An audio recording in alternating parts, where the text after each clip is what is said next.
সালামু আলাইকুম রহমতুল্লাহ বরকাত। ওয়ালাইকুম আসসালাম রহমতুল্লাহ বরকাত।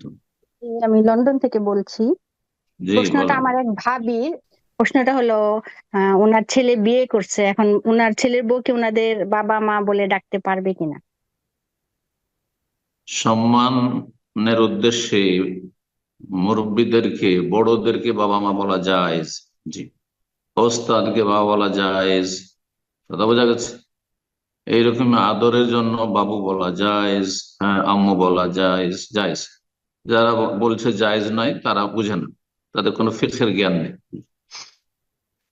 বাপ, বাপকে অস্বীকার করে বাপের নাম, হ্যাঁ, ধরেন কাগজপত্র উড়িয়ে দিল, এটা হারাম। অন্যের সাথে নিজেকে সম্পৃক্ত করলো যে আমি অমুকের ছেলে অথচ তার ছেলে না, এটা হচ্ছে জাহান্নামে যাওয়ার কারণ। লাআনাল্লাহু মান ইদ্দাআ ইলা গায়রি আবিহি। আল্লাহ লানত রয়েছে এমন ব্যক্তির ওপর যেই ব্যক্তি অন্যের সাথে নিজেকে সম্পৃক্ত করবে। কেউ যদি তার বাবার পরিচয় না দিয়ে তার শ্বশুরকে বাবা বলে, আর এলাকার লোক সবাই জানছে তার শ্বশুরটাই তার বাবা, এটা হচ্ছে জাহান্নামে যাওয়ার কারণ, লানতের কারণ। কিন্তু শ্বশুরকে আব্বা কেমন আছেন, শাশুড়িকে আম্মা কেমন আছেন, তবে আব্বা আম্মা বলার ক্ষেত্রে বাপ মার যদি কষ্ট হয়, বাপ মা যদি কষ্ট অনুভব করে, তখন ওলামার বলছেন জায়েজ নাই। অনেক সময় বাপ মা মাইন্ড করে যে তুই পরের বাপকে বাপ বলছিস, মা বলছিস, এটা যদি হয় তাহলে বলবেন না।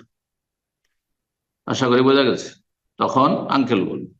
কিন্তু ধরেন মাঝে মধ্যে কোনো ওস্তাদের সাথে দেখা হলো, মুরব্বী ওস্তাদ শেখ বাজ রাহিমাহুল্লাহকে, সৌদি আরবের জনগণ থেকে শুরু করে নেতৃস্থানীয় ব্যক্তিরা আর বড় বড় আলেমরা, তার ছাত্ররা সামাহাতুল ওয়ালেদ বলতেন।